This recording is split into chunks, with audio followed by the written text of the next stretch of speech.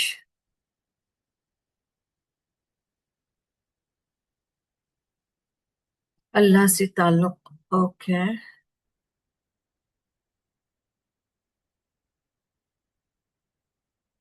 اپنا خوف اللہ کے سامنے رکھنا، بالکل۔